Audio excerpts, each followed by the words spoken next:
किसके साथ कैसा व्यवहार करेंगे? कौन? अष्टदेव? देवताएं कैसा व्यवहार करते हैं? देवताओं को जो व्यवहार होगा सो ही होगा। किसी के सर के ऊपर डंडा मारेंगे क्या? या किसी को गालियां देंगे क्या? है? उनकी गालियां देने का प्रूफ मिलेगा?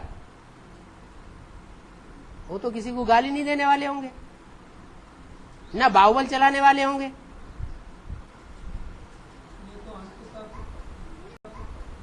है?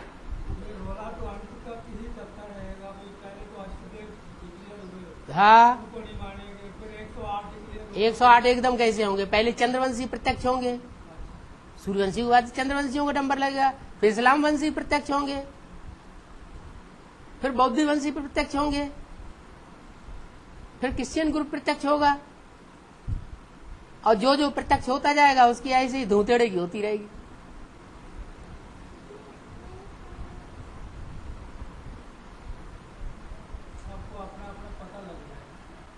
अरे जब बाप प्रत्यक्ष होता है तो बाप के प्रत्यक्ष होने की परंपरा क्या हुई?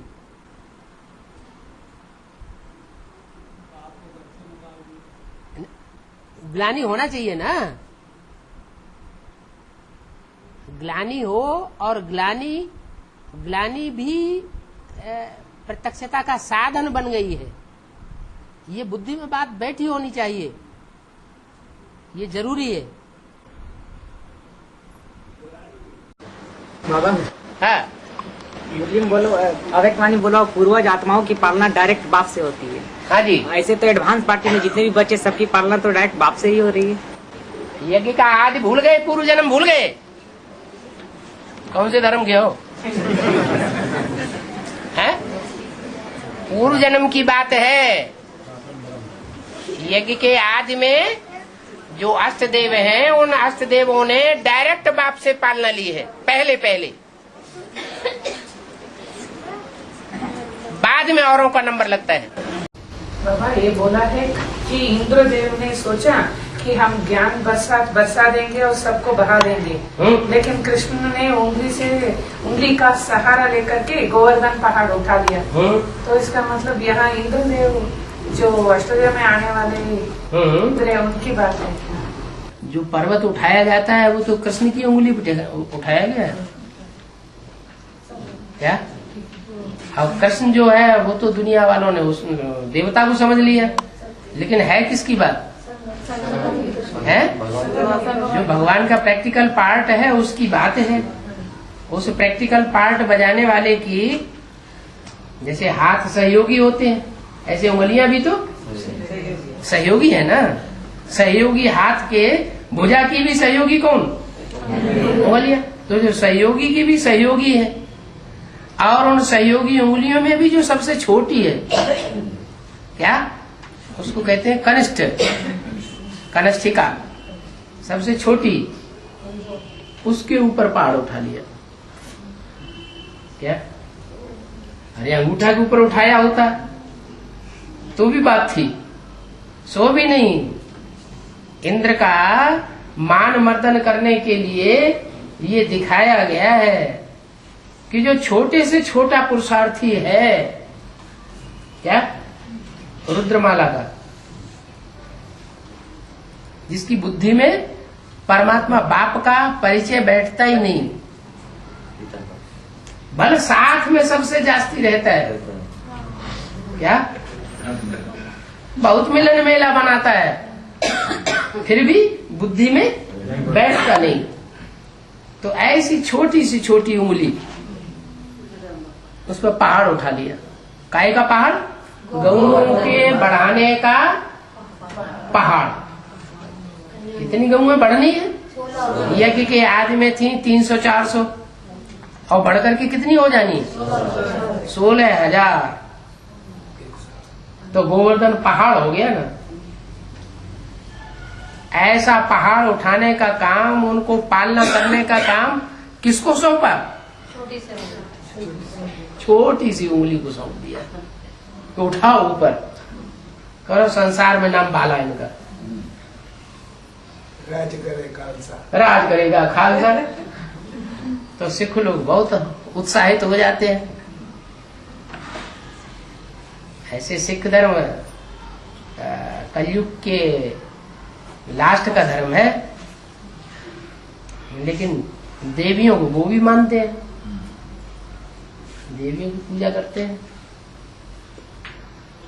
रामकृष्ण की उतनी मान्यता नहीं है, लेकिन देवी की बहुत मान्यता करते हैं। और जितने भी मंदिर हैं देवियों के वो भी उसी इलाके में है सर। बाबा अष्टदेवों को बाबा वाणी में तो प्रत्यक्ष कर दिया ना। अष्टदेव जो है, एक अष्टदेवों में 8 का नाम पता है, फिर कैसे कह दिया, प्रत्यक्ष कर दिया। अभी तो वाणी में बाबा कहा है, अभी तो वाणी में प्रत्यक्ष कर दिया, नाम रूप देश काल पता चल गया। जैसे बाप का निश्चय पत्र में लिखते हैं नाम रूप देश काल, वैसे अष्टदेवों का भी लिखना शुरू कर दिया क्या? नहीं, वही तो मैं पूछ रहा है। तो वही तो बात, जब उसी बात का तो जवाब दे रहे। पूरा प्रत्यक्ष होना माना नाम रूप देश काल सब पूरा प्रत्यक्ष हो जाए। बाबा जो अष्टदेव हैं वो सभी जो रुद्रमाला में वो सब ब्राह्मण जाति के हैं, पूरा सब जाति के ब्राह्मण हैं होंगे। ठीक है, ये तो कोई बात नहीं। जैसे एक वाणी ने कहा ना कि जैसे ब्रह्मा बाबा ब्राह्मण जाति के हैं, वो त्रिदेव के लिए बोला है। विष्णु की मूर्ति में जो 5 मूर्तियां हैं उनके लिए बोला है। तो सभी मूर्तियां ब्राह्मण हैं अंतिम जन्म में भी। क्या? चाहे जगत पिता का पाठ बजाने वाला हो, चाहे जगत माता का पाठ बजाने वाली हो, चाहे वैष्णवी देवी का पाठ बजाने वाली हो, चाहे दादा लेखराज ब्रह्मा के रूप में पाठ बजाने वाला हो, वो सब की सब मूर्तियां अंतिम जन्म में भी ब्राह्मण परिवार में जन्म लेती है। बाकी अष्टदेव जो हैं वो तो नंबरवार हैं, एक जैसे नहीं हैं। वो अंतिम जन्म में जाकर के नंबरवार धर्मों में गिरते हैं। उनकी फिनिशिंग में अंतर है। अष्टदेवों की फिनिशिंग एक जैसी नहीं है। और ये अष्टरत्न जो है वो पाठ भी जाना है या रतन पास विद ऑनर कैसे बन जाएंगे? जो आर्य समाज का मुखिया है वो पास विद ऑनर बनेगा। हाँ, अच्छा, सिख धर्म का जो मुखिया है वो पास विद ऑनर होगा। एक भी पावरफुल संगठन तैयार होने पर एक दूसरे ग्रुप को खींचते हुए अंत में 108 की माला का संगठन एक हो जाएगा। तो अष्टदेव दूसरे तीसरे ग्रुप में, चौथे ग्रुप में, बाद वाले ग्रुप में होंगे या पहले ग्रुप में होंगे? पहले में होंगे।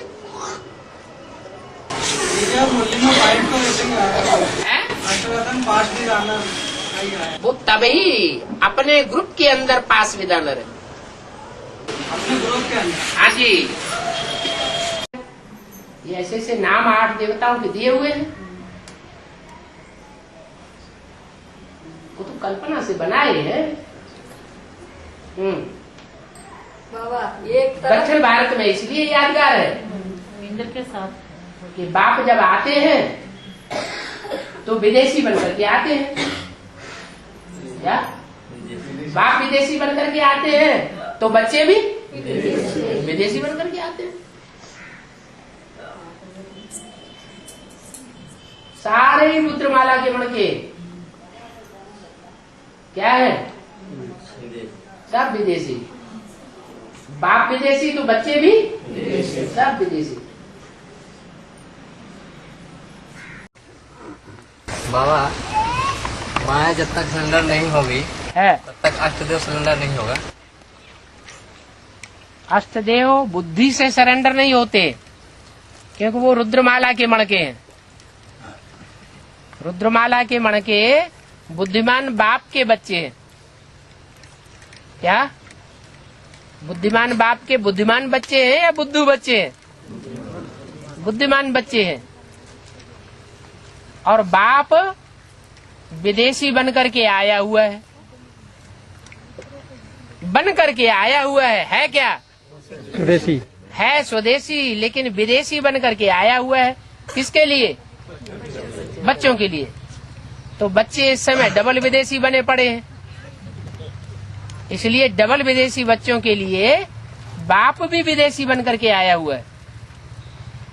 तो जब बाप भी विदेशी नहीं है तो बच्चे भी वास्तव में विदेशी नहीं है, आखिरी जन्म में आकर के नीचे गिर जाते हैं। तो माया सिलेंडर होगी तो कैसे पता तो चलेगा? जो स्वदेशी हैं उनका सरेंडर होने में हृदय विदीर्ण होता है। ये मुरली में बोला है। क्या? स्वदेशियों का हृदय सरेंडर होने में हृदय विदीर्ण होता है।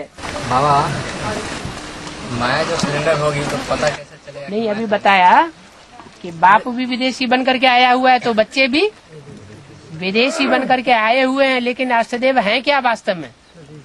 स्वदेशी हैं। तो जो स्वदेशी होते हैं उनके लिए मुरली में बोला है कुछ स्वदेशियों को सरेंडर होने में हृदय विदीर्ण होता है, माना जल्दी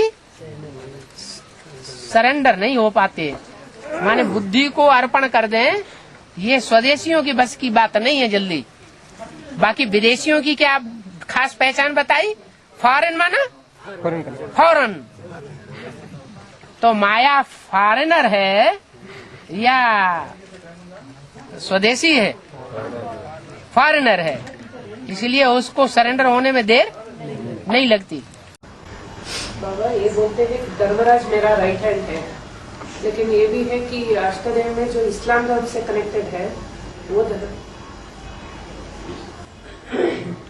ब्रह्मा की सोल जब बाप को समझ लेती है तो बच्चों में प्रवेश करके भिन्न भिन्न प्रकार के पार्ट बजाती है। जैसे देवी एक ही है, कौन?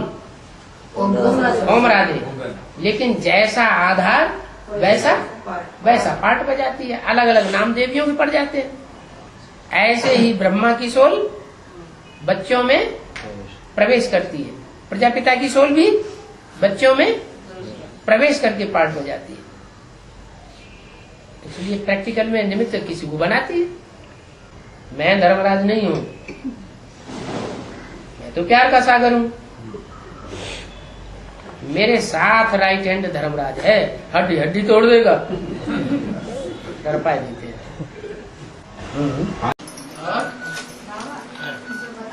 अष्टदेव और अष्ट रत्नों को कंट्रोल करेगी। अष्टदेव जो है वो अष्टदेवों को इसलिए कंट्रोल करते हैं कि वहाँ जो ऊपर से आने वाली आत्माएं हैं वो आधार मूर्तों को कंट्रोल करती है। जिनमें प्रवेश करते हैं उनको कंट्रोल कर लेते हैं ना। और आधार मूर्तों को जो जन्म देने वाले बीज है, जो जन्म देने वाले बीज है, उनके कंट्रोल में वो आधार मूर्त नहीं आते। जैसे सिद्धार्थ में महात्मा बुद्ध ने प्रवेश किया तो सिद्धार्थ क्या शुद्धोधन राजा के कंट्रोल में आया? नहीं आया। भले तुम निकाल दो तो निकाल दो, निकल गए, लेकिन उनके कंट्रोल में नहीं रहा। उसे जो कुछ बोलना है, जो कुछ कहना है, जो कुछ करना है सो किया, कंट्रोल में नहीं रहे ना। तो वो तो हुई आसुरी सृष्टि। और यहाँ कौन सी सृष्टि हो रही? ईश्वरीय सृष्टि हो रही। तो यहाँ उल्टा हो जाएगा या वही क्रम चलता रहेगा? नहीं समझ में आया। अष्टदेव कौन से है? और अष्टदेव है बीज रूप आत्मा है, जो पहली बीज है बाप के बच्चे। हाँ, और वो बाद वाले बीज है। पहले बाद वालों ने उनको कंट्रोल किया, अब ये कंट्रोल होने वाले नहीं है अष्टदेव। इसलिए कहते हैं कि जो देवताएं होते हैं उनमें अपनी पावर नहीं होती, वो असुरों से अपनी पावर से जीत नहीं पा सकते। असुर पावरफुल हो जाते हैं और देवताएं कमजोर हो जाते हैं। लेकिन जब भगवान देवताओं को मिलता है तो देवताएं पावरफुल हो जाते हैं और असुर उनका कुछ भी नहीं बिगाड़ सकते। तो अभी अष्टदेवों को भगवान मिलता है तो तो उनकी पावर जास्ती हो जाती है, क्योंकि वो राजयोग सीखते हैं और वो असुर पहचान ही नहीं पाते भगवान के रूप को, इसलिए वो राजयोग की उतनी पावर ले नहीं पाते, इसलिए कमजोर हो जाते हैं। तो संगम युग में उल्टा हो जाता है।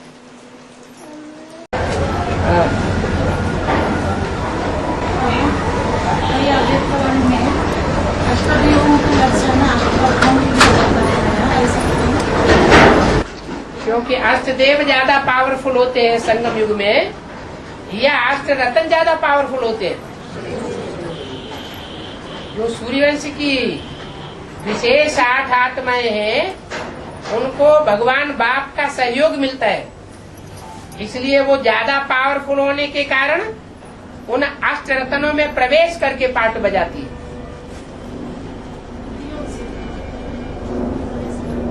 तो प्रवेश करने के कारण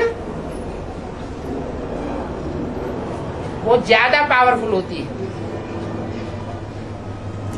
इसलिए उस अंतिम समय के पाठ की यादगार में बता दिया गया है कि अष्टरत्न के ये गुण हैं, अष्टदेव के ये गुण हैं, और दोनों के गुण समान हो जाते हैं।